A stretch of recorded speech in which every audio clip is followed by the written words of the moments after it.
美国面临经济危机了吗？比特币一段时间内都不会暴涨吗？如果你对这些问题感兴趣，请随我看下去。我们可以看到，美国第一季度的数据已经出来了 ，GDP 呢在第一季度预期会有 2.5%，不过实际只有 1.6%，比预期低了非常多。而核心 PCE 物价指数呢，预期会有 3.4%，但实际上居然高到了 3.7%。我们都知道 GDP 没问题，当然是越多越好。那 PCE 的话，它并不是越低越好，而是要维持在合理的区间。那美国我们都知道，它希望透过利率的影响来改变通膨严重的状况啊。所以美国现在呢，等于说吃力不讨好，也就是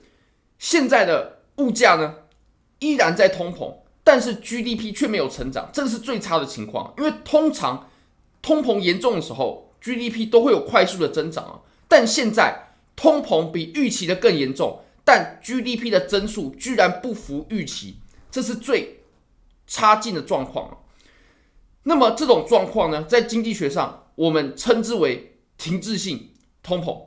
滞胀，或者说停滞性通胀啊，简称滞胀。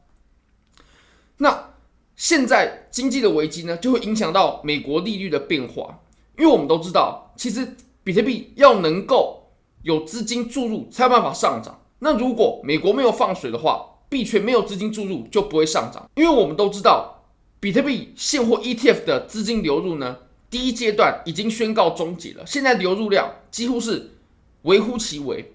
那如果你想要把握这些交易机会的话，非常欢迎你可以点击影片下方的 Bybit 链接。现在只要 KYC 入金$100就送你$30的现金，现金哦，就是可以提币的。你只要$5003天就可以拿到$36.5的现金，一样可以直接提币走。我认为这两个活动非常优惠，而且你可以同时参加。好，那我们再回到美国的利率决策上面，我们可以发现呢，我们即将维持在终端利率，直到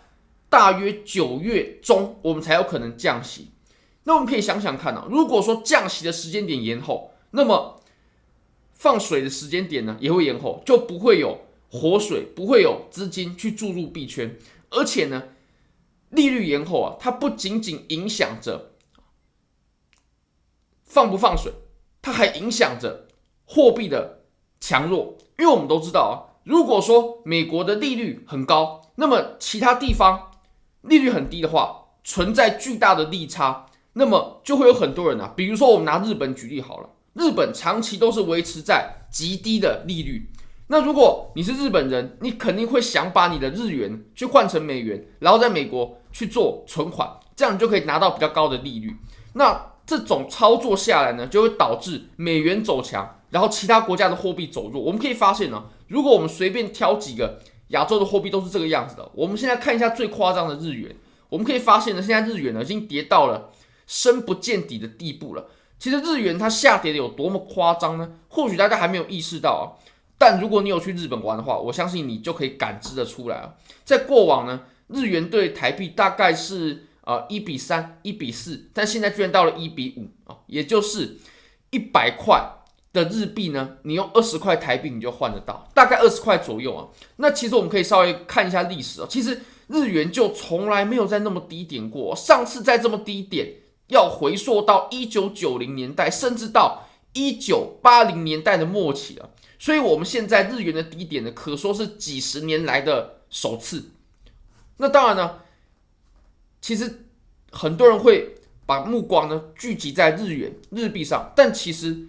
我们应该看到亚币啊，也就是亚洲的货币。我们再来看一下人民币的表现好了。其实人民币呢，如果有在换的话，你就知道现在人民币已经来到了7点多了啊，7点多啊，就等于说$1啊可以换7块多的人民币。那如果我们复盘一下历史的话，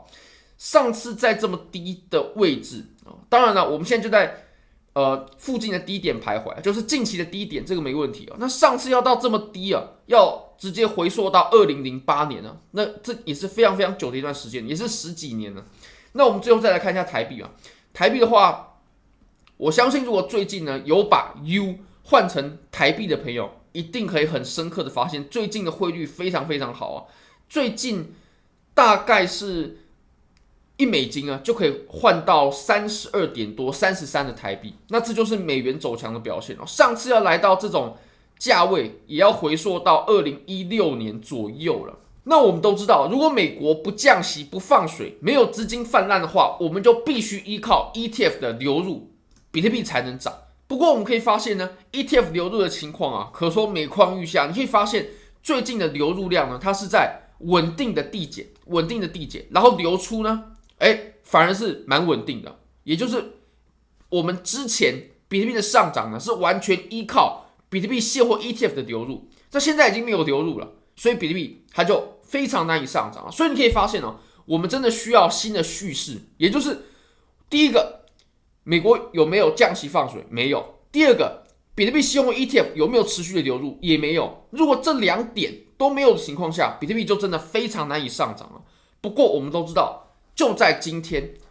4月30号的时候，香港上线了比特币和以太坊的现货 ETF。不过我们可以发现呢，盘面并没有因此有多大的波动，反而还微微的下跌。那就可以显示呢，其实香港比特币还有以太坊的现货 ETF 其实是非常不够力的。那其实讲到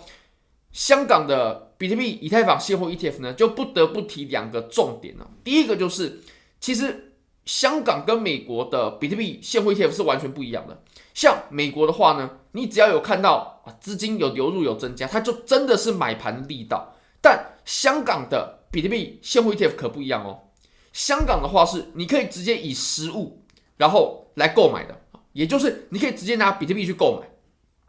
那直接拿比特币跟拿现金这两者呢是完全不同的。如果你拿现金的话，那这就是资金的流入；但如果你直接拿比特币的话，那资金根本没有流入，这些比特币是你原本就持有的，就有点像我把我持有的比特币去放进比如说华夏比特币 ETF 里面，那 ETF 的资产管理规模增加了，但实际上是没有资金流入的，这个跟美国是完全不一样的。所以我们在看香港 ETF 的时候，我们必须分开讨论。那还有一个重点，我认为这是最关键的，就是香港的比特币、以太坊现货 ETF 虽然说开放了，不过呢，中国大陆的朋友呢依然没办法直接购买，所以很明显香港它还是比较区域性的。那其实我们可以看到，其实香港 ETF 即使最近会有这个资金开始流入了，但对于比特币的盘面呢，并没有造成什么太大的影响。好，那如果说大家想去看一下香港 ETF 实际的数据的话呢，可以去上香港交易所，这是公开的网站，免费的网站都可以去查询的。比如说代号3042的华夏比特币 ETF， 那还有代号3046的，代号3046的华夏以太币 ETF， 你们都可以去看的。那其实这次有3家了，有博时、嘉实还有华夏这3家，他们都共同推出了比特币还有以太坊的 ETF。那大家可以去看一下数据。好，非常感谢各位。如果你觉得这支影片对你有帮助的话，非常欢迎你帮我点赞、订阅、分享、开启小铃铛，就是对我最大的支持。真的非常非常感谢各位，拜拜。